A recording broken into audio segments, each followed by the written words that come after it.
شلم سپارہ آیت نمبر سلورم جرمون د فرعون ذکر کول. پاغه کی یو جرم د فرعون هغه د ټولو نه غټ او د ټولو نه لوی و چې هغه مقابله د الله تعالی و چې دا داوی لرله چې انا ربکم الاعلى زستا سلوی او چت رب یم. نو مقابله کول د الله تعالی ذکر رب یو الله تعالی دی بل څوک رب نه دی. نو هغه جرم ولړم به ذکر کو. دویم جرم په مخلوق کې هغه دا چې مخلوق کې او انسانانو کې اتفاق او اتحاد د الله تعالی پسندیده دی او د چرینو دا ډلې ډلې کړیو. سډلې هغه اوچته ګڼلې او سډلې هغه کمزوري ګڼلې. هغه اوچتو ډلو هغه به ظلم او زیاتې کو په کمزورو ډلو باندې او د به پښپناهي کوله د شان به دوم تایید کو او د به ملګرتیا کوله.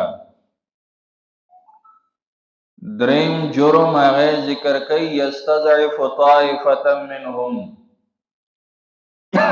یو ډله د دینه هغه کمزوري ګڼله. هغه ډله هغه د بنی اسرائیل ډله و هغه کمزوري ګڼله او د دې مشر نشته د دې قوت او د دې طاقت نشته.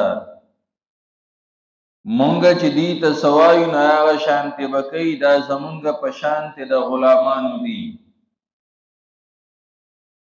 او یذبح ابناءهم ويستحيي نساءهم څنګه کمزوري ګڼله.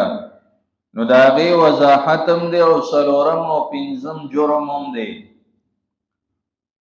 سلورم جرم داو چې دا غي الکان هغه به لالول پته به ورته ولګي چې په فلانی کور کې ماشوم پیدا شوی دی او نارینه دی نو هغه به وجه هغه به ختمو. دا غي وجه هغه علما دا ذکر کوي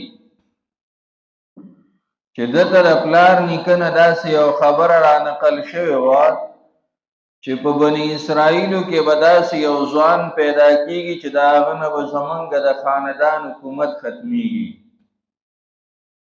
نو دوی چې دغه ځوان د سر نه پیدا نشي نو د هغې دپاره چې دی نو هغه ماشومان هلکان د بني اسرائیلو هغه وجل چې د پیدا کېدو نه مخکې زه ختم کم. یا د یذبح ابناءهم د دې یو مطلب چې نه علما دا ذکر کوي سړی او هلک هغه چاته وي چې هغه څه د نرتوب کار وکړي څه داسې کار وکړي او داسې کارنامه وکړي چې خلک وایي چې یاره دا فلاني چې نو دا هلک دی او دا د فلاني زوی دی که نه وګوره ځوان دی د ځوانۍ کار یې وکړه. او چې نه دی چې نو په فضولو کې لګیا دی لکه زمونږ هلکان چې ټیک ټاک یې جوړی نو داسې ټیک ټاک یې جوړی چې د دې او د جینکو فرق نه کېږي.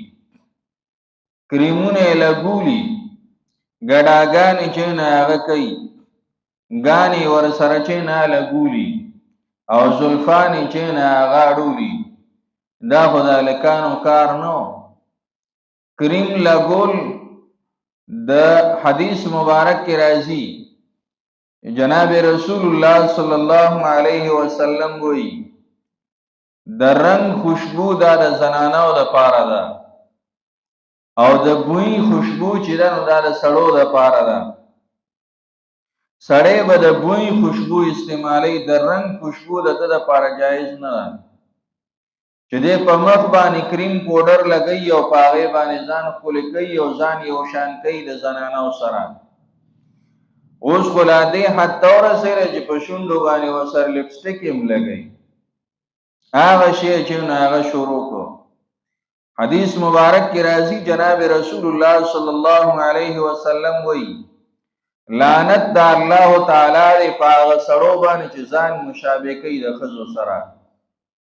نو د ځان مشابه کولو نه دغه دی کنه چې ګیره برېتې خریلي کرمې لګولي او شونډې پکې هم سرې کړي او د هغې په شانتې حرکتونه کوي او ټیک ټاک یې جوړوي او هغه بیا چې نو په موبایل باندې ورکوي وی هلکه خلکو ډېر وکت او ډېر یې چې نه شیر کړه. د دې دپاره کې نور څه مقصد نه وي. دغه کس باندې نبی علیہ السلام وایي چې د الله تعالی لعنت دی.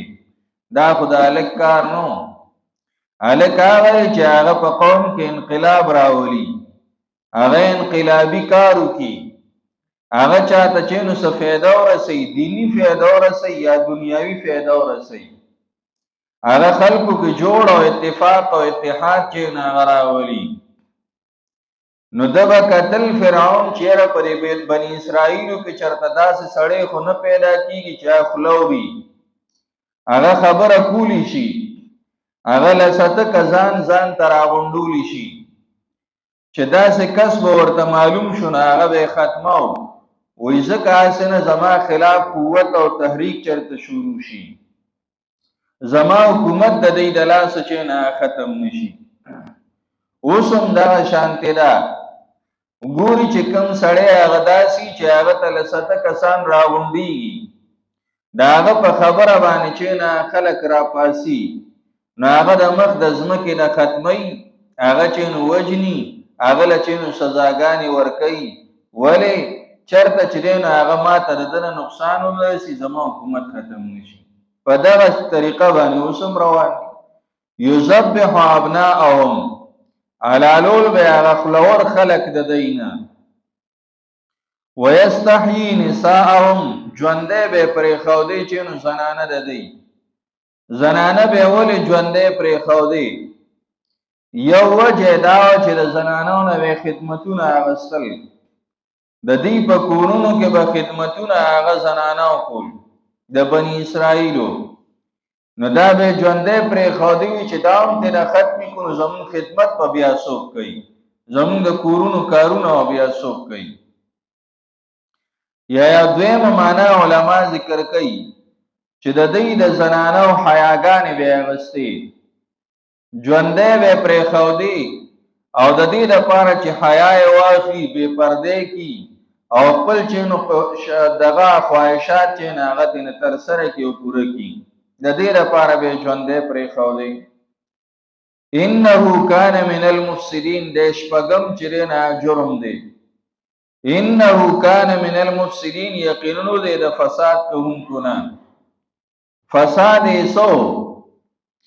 یو فساد یې هغه ظاهري و چې دا مخکې کوم جرمونه ذکر شو. ظاهري فساد دا هم دی چې د خلکو په منځ کې ډلهبازي جوړه کړي. ظاهري فساد دا هم دی چې خلک چې نه هغه وجني او چې نو زنانه هغې نه چې نو په زور او په زیاتي باندې خدمتونه اخلي. او دویم فساد هغه معنوي دی او هغه ډېر خطرناک و. هغه فساد د عقیدې و، د خلکو عقیدې هغه خرابولې. دنیاوي فساد کې خو به دا وشي چې یاره سړی به پکې مړ شي، بس د دنیا نه به لاړ شي، دومره حده پورې ده. خو دینی فساد او د عقیدې فساد داسې دی چې د ده دنیا هم تباه کړي او د ده آخرت هم تباه کړي، همیشه ژوند چې نه د هغه برباد شي. نو د عقیدې فساد یې کو، خلک یې خپل عبادت ته رابلل او د هغې دپاره یې طور او طریقې چې نه هغه جوړولې. الله تعالی وایي انه کان من المفسدین، یقینا دی د فساد کوونکو نه. نن هم چې کوم خلک هغه تعالی ظاهري آبادۍ درکوي، کوټې درله جوړوي، کورونه له جوړوي، بورونه درته وباسي، دنیاوي فایدې درکوي، خو د هغې پیشي شا هغه ستا عقیدې خرابوي. د عیسایت چې نه هغه تحریک کوي، د بېدینۍ او د الحاد چې نه هغه تحریک چلوي، په الله تعالی باندې چې نه هغه بدظنه کوي او چې نو وایي هلکه دا اسلام او دا دین پرېږده، مړه دې تاله څه درکړه. په دې باندې چې نو هغه خلک د دین نه واړوي ظاهری دنیاوی فیدی ورکي داسې ډېر ځایونه چې نو خلک پکې لګیا دي او عقیدې ولا خرابوي غټ فساد چې نه هغه دغه دی که دنیاوي څه فایده درم کړه عقیده درله خراب کړه اخرت چې دی نو هغه تباه شو دې د وجه نه دې ته سوچ کوا دنیاوي فایده په شا کوا دینی فایده هغه وړاندې کوا چې دینی فایده درته پکې رسیدا هغه سیز غوړه کوا دنیا بدرل الله تعالی درکې هغه لپاره اسباب استعمالو نور ورکون کې الله تعالی دی